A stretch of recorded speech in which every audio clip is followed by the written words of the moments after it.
हफ़्तेवार programme शागिर्दनि जो शाह में तव्हां सभिनी खे भली का।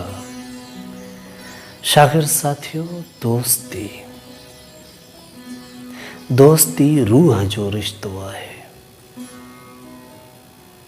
दोस्तीअ जे लाइ चवंदा आहिनि, ॿिनि रूहनि जी शादी, ॿिनि रूहनि जो मेलाप, ॿिनि रूहनि जी मोहबत, ॿिनि रूहनि जो अहिड़ो रिश्तो, अहिड़ो रब्त जो पोइ उहे माण्हू जिस्म में त ॿ हुजनि पर रूहनि में हिकु हुजनि। शागिर्द साथियो,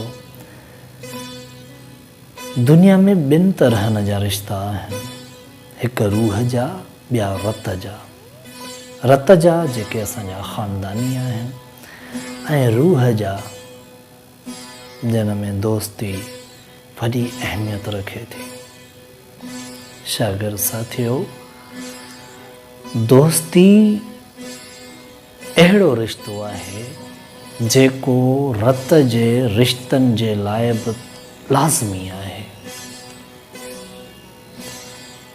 हिकु भाउ ॿिए भाउ जो तेसि ताईं सुठो भाउ नथो थी सघे जेसि ताईं उहो उनजो दोस्त न हुजे। हिकु पीउ पंहिंजे औलाद जी पालना, उनजी तरबियत तेसि ताईं सुठी नथो करे सघे जेसि ताईं उन्हनि जे विच में दोस्ती न हुजे।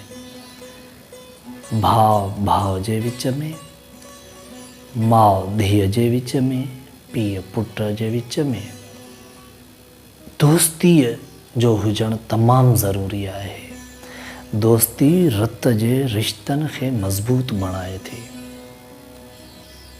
त शागिर्द साथियो, न रुगो रत जे रिश्तनि में दोस्तीअ खे आणियो, पर समाज में ॿिया बि दोस्त ठाहियो। हर माण्हूअ सां दोस्तीअ वारो रिश्तो रखो।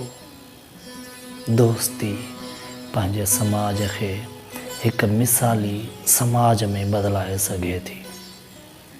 दोस्ती में दरगुज़र हूंदियूं आहे, दोस्तीअ में हुज्जतूं हूंदियूं आहिनि, दोस्तीअ में प्यार, मोहब्बत, सब्र, सहब, बर्दाश्त घणो कुझु हूंदो आहे। दोस्ती ईअं सम्झो त सभिनी रिश्तनि जी माउ आहे। शागिर्द साथियो, हाणे अचो त लतीफ़ जे बैत ॾे हलूं था।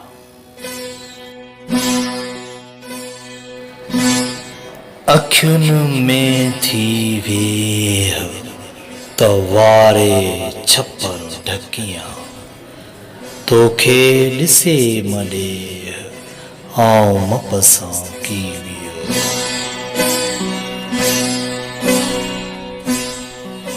लतीफ़ फरमाए थो, अखियुनि में थी वेह त वारे छपर ढकियां।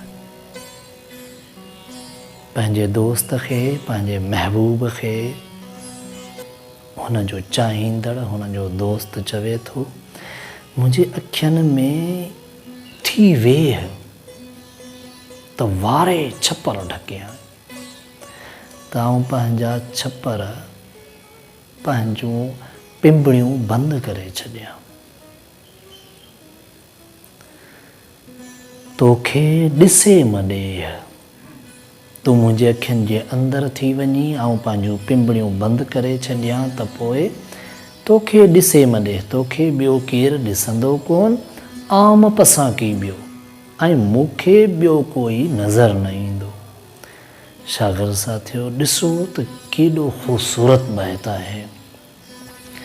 प्यार, मोहब्बत, सिक ऐं उकीर जी इंतिहा आहे हिन बैत में।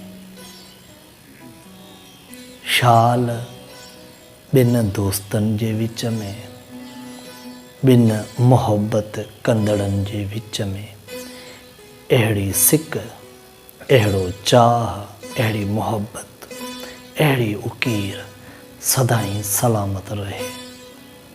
शागिर्द साथियो, ही त आहे लतीफ़ जो पैगाम, जंहिंमें प्यार ई प्यार आहे, मोहब्बत ई मोहब्बत। इन मोहब्बत खे पलटायो पंहिंजे किरदार में, पंहिंजी गुफ़्तार में, पंहिंजे अमलनि में। मोहब्बत ॾींदो तव्हांखे मोहब्बत मिलंदी। शागिर्द साथियो, तव्हां खां मोकिलायूं था ईंदड़ हफ़्ते ताईं जे लाइ, पर सदाईं जे लाइ जिए लतीफ़।